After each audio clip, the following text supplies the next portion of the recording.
Alors, je reviens sur la notion d'oral et d'écrit, parce que elle est comparable à une autre dialectique, qui est celle de l'anthropologie et de la tradition. Par exemple, on ne peut pas lire la Bible sans se référer à une certaine réalité qu'on peut observer ici et maintenant. Certaines personnes font l'inverse. Ils regardent notre réalité au prisme du texte.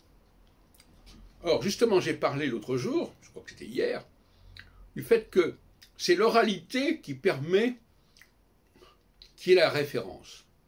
Et l'écrit n'existe que par rapport à cette oralité. À telle enseigne que si je n'ai que l'écrit sans l'oralité, j'ai quelque chose qui est informe, qui ne tient pas debout. Par conséquent,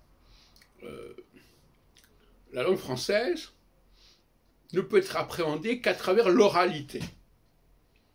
Et quand je dis l'oralité, je m'entends. Pas une oralité émanant de l'écrit, mais une oralité en soi. Certains me diront, mais qu'est-ce que ça veut dire? Ils imaginent en effet que l'oralité ne peut être que dépendante de l'écrit. Mais ça, c'est une vision inacceptable, mais qui est scolaire. On apprend à lire, effectivement.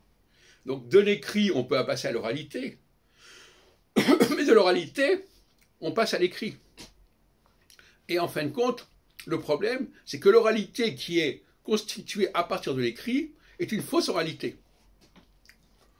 La véritable oralité doit trouver dans l'écrit simplement des indices, des signaux pour exister, pour savoir ce qu'il faut dire, mais pas comment il faut le prononcer.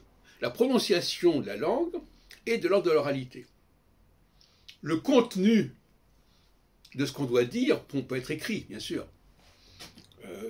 Je vois des textes, je sais de quoi je vais parler. Je sais de quoi je vais parler, mais pour le dire, je vais devoir passer par l'oralité. Non pas par l'oralité en parlant simplement, mais par une tradition orale qui me dit comment on dit les choses. Je ne sais pas si vous voyez ce que je veux dire, parce que c'est tellement embrouillé dans l'esprit des gens qu'on a du mal à se faire comprendre. Et donc de la même manière, par exemple, moi j'ai une façon de lire la Bible, les premiers chapitres de la Genèse.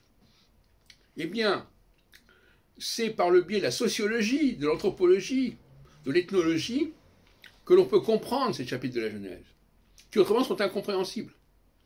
C'est-à-dire qu'en fin de compte, si on ne connaît pas une certaine réalité, on ne peut pas comprendre les textes de la Genèse, et même des prophètes. Alors c'est ça le problème. Les gens voudraient qu'on soit en circuit fermé, voilà, il y a le texte, et puis voilà, terminé. Parce qu'évidemment, si on commence à parler du monde tel qu'il est, à décrire ce monde, à décrire les clivages de la société, les gens vont s'écharper, vont s'opposer, les idéologies, etc. Bon, effectivement. Mais néanmoins, on n'a pas le choix. On ne peut décoder les textes anciens qu'au prisme de ce que nous observons aujourd'hui.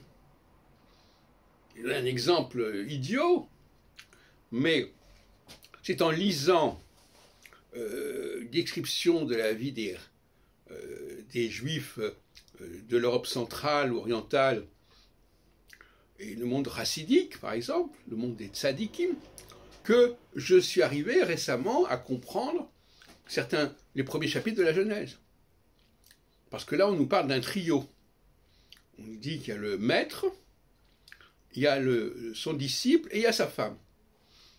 Il faut bien comprendre que nous ne pouvons décrire la société que d'un point de vue ternaire, et non pas d'un point de vue binaire.